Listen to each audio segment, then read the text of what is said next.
बनी नौ इंसान की तारीख की सबसे भयानक और खौफनाक सजाओं पर हमारी वीडियो में खुश आमदीद। खाल उतारने से लेकर फांसी तक, पहिए पर तोड़ फोड़ तक और लिंगुची, जिसे 1000 कटों से मौत भी कहा जाता है, ये सजाएं आपकी जिल्द को रेंगने और आपकी रूह को कांपने पर मजबूर कर देंगी। हमारे साथ शामिल हों जब हम सजा के सफाकाना और अजियतनाक तरीकों में गहरा गौता लगाते हैं जो कदीम तहजीबों ने अपने लोगों में खौफ पैदा करने और उन्हें जराइम करने से रोकने के लिए इस्तेमाल किया था। लिहाजा तैयार हो जाएं और इंसानी तारीख के तारीक तरीन लम्हात से गुजरकर हड्डियों को ठंडा करने वाले सफ़र के लिए खुद को तैयार करें।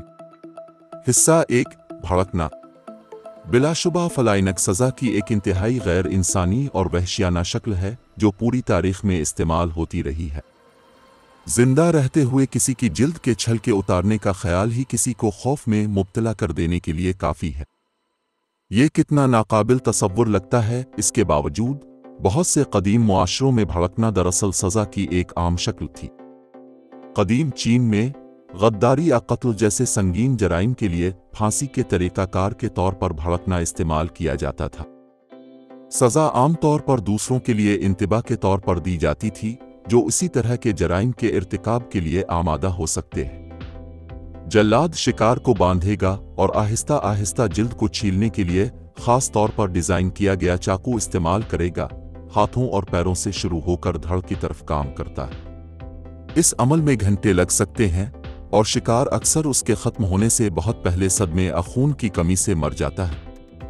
कदीम रोम में संगीन जराइम का इर्तिकाब करने वालों के लिए भड़कना भी सज़ा की एक शक्ल के तौर पर इस्तेमाल किया जाता था। अज़टेक्स अपनी ख़ास तौर पर वहशियाना शक्ल के लिए मशहूर थे जिसे वो नाहोटल कहते थे। उनका ख्याल था कि किसी शख्स की खाल उतारने से उनकी रूह निकल जाएगी जिसे फिर उनके देवताओं के लिए कुर्बानी के तौर पर पेश किया जा सकता है। शिकार को पत्थर की कुर्बानगाह पर बांध दिया जाएगा और जिंदा रहते हुए उनका दिल काट दिया जाएगा। इसके बाद उनकी जिल्द को एहतियात से छेल दिया जाएगा और एक पादरी उसे रस्मी लिबास के तौर पर पहनाएगा। हिस्सा 2, फांसी। फांसी सज़ा की एक शक्ल है जो इतनी ही भयानक है जितना कि यह खौफनाक है।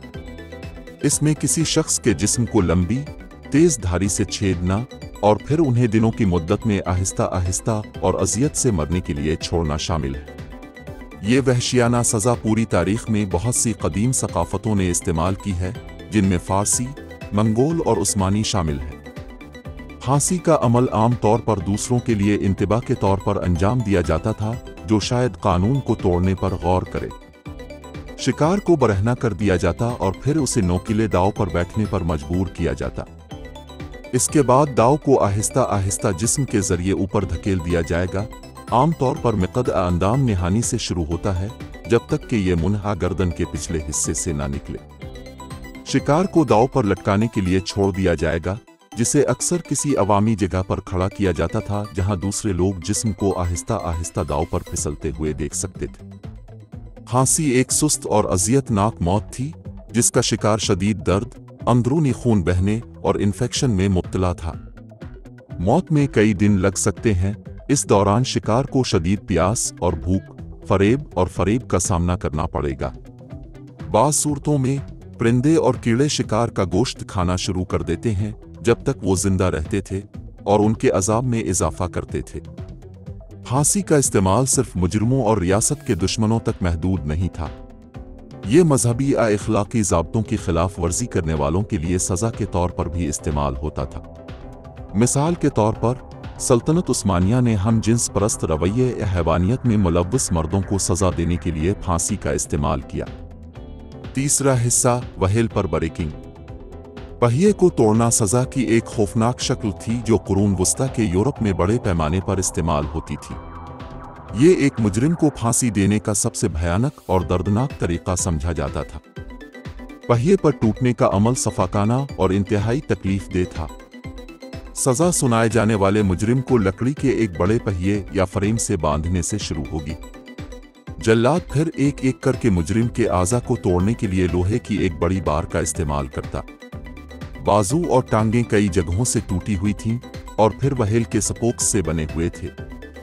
एक बार जब शिकार को पहिए तक पहुंचा दिया गया तो उन्हें आहिस्ता आहिस्ता और दर्दनाक तौर पर मरने के लिए छोड़ दिया गया।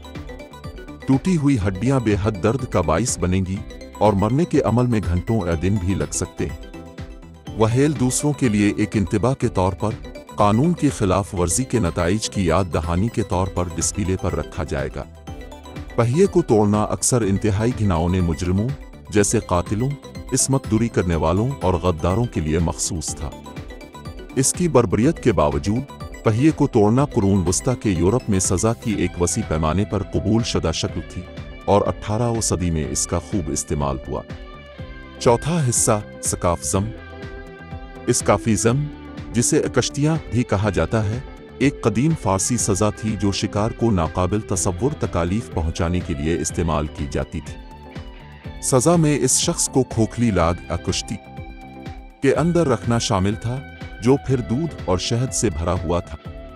ये शुरू में बहुत बुरा नहीं लग सकता, लेकिन ये जल्द ही एक खौफनाक ख्वाब बन गया। शिकार को जबरदस्ती दूध और शहद पिलाया जाएगा जब तक कि उन्हें शदीद इसहाल न हो जाए, जो मक्खियों और मैग्विट्स जैसे कीड़ों को अपनी तरफ मुतवज्जे करेगा। ये कीड़े इंसान के जिस्म के अंदर अपने अंडे देना शुरू कर देंगे और जैसे ही वो निकलेंगे, लार्वा शिकार के गोश्त पर खाना शुरू कर देंगे। मामलात को मजीद खराब करने के लिए लाग या कुश्ती को धूप में रखा जाएगा, जो गलने के अमल को तेज करेगा और मजीद कीड़ों को अपनी तरफ रागिब करेगा। शिकार को बुनियादी तौर पर उनके अपने जिस्मानी रतूबतों के झोंके में जिंदा सड़ने के लिए छोड़ दिया गया था। इस सजा के नफ्सियाती असरात को कम नहीं किया जा सकता। सजा का इस्तेमाल बहुत कम किया गया, लेकिन इसका महज वजूद ही उन लोगों के दिलों में खौफ पैदा करने के लिए काफ़ी था जिन्होंने सल्तनत फारिस को उबूर करने की हिम्मत की। लिंगुची को तारीख की सबसे वहशियाना और भयानक सजाओं में से एक समझा जाता था। ये सबसे घिनौने जराइम के लिए मखसूस था, जैसे गद्दारी या ख़ानदान के किसी फ़र्द का कत्ल। सज़ा का मकसद न सिर्फ जिस्मानी तकलीफ़ पहुंचाना था, बल्कि मुतासरा और उसके गवाह दोनों के लिए नफ्सियाती अज़ाब भी था। लिंगुची के अमल में बाजू, टांगों, सीने और पेट समेत जिस्म के मुख्तलिफ हिस्सों से गोश्त के छोटे छोटे टुकड़ों को काटने के लिए तेज़ धार ब्लेड का इस्तेमाल शामिल था। तशद्दुद करने वाला जिल्द को काट कर शुरू करता और फिर आहिस्ता आहिस्ता गोश्त की गहरी तहों में चला जाता। कटौतियों को एहतियात से मुंतखब किया गया था ताकि फौरी तौर पर मोहलिक चोटें न लगें, बल्कि तकलीफ को ज़्यादा से ज़्यादा तूल दिया जाए। लिंगुची का सारा अमल सुस्त और तरीकाकार था, जिसमें शिकार को सदमे और खून की कमी से सेहतयाब होने के लिए वक्फे की इजाज़त दी गई। सज़ा के दौरान शिकार का कई घंटे या दिनों तक जिंदा रहना कोई मामूली बात नहीं थी। ये कहा गया था कि इंतहाई हुनरमंद तशद्दुद करने वाले शिकार को 3 दिन तक जिंदा रख सकते हैं और उसकी तकलीफ को ज़्यादा से ज़्यादा तूल दे सकते हैं। लिंगुची का मकसद सिर्फ फ़र्द को सज़ा देना नहीं था, बल्कि दूसरों को पैगाम देना भी था। सज़ा अक्सर अवामी तौर पर दी जाती थी और मुतासिरा की तकलीफ को देखने का मकसद खौफ पैदा करना और दूसरों को इसी तरह के जराइम करने से हौसला देना था। कुछ मामलात में सज़ा और भी वहशियाना थी, जिसमें मुतासिरा के जिस्म के आज़ा काट दिए जाते थे और दूसरों के लिए इंतबा के तौर पर अवाम के सामने दिखाए जाते थे। देखने के लिए शुक्रिया। हम उम्मीद करते हैं कि आपको ये वीडियो मालूमाती और फ़िक्र अंगेज़ लगेगी। ये सज़ाएं शायद अब हमारे लिए नाकाबिल तसव्वुर लगती हैं, लेकिन इस तारीख को याद रखना ज़रूरी है कि इंसानों ने एक दूसरे के साथ किया सलूक किया है और एक ज़्यादा मुनसिफाना और इंसानी मुआशरे के लिए काम किया है। अगर आपको ये वीडियो पसंद आई है तो इस तरह के मज़ीद मवाद के लिए लाइक और सब्सक्राइब करना ना भूलें और हमेशा की तरह मुस्तक़बिल की वीडियोज़ के लिए अपने ख़यालात और तजावीज़ के साथ बिला जेजे का तबसरा करें।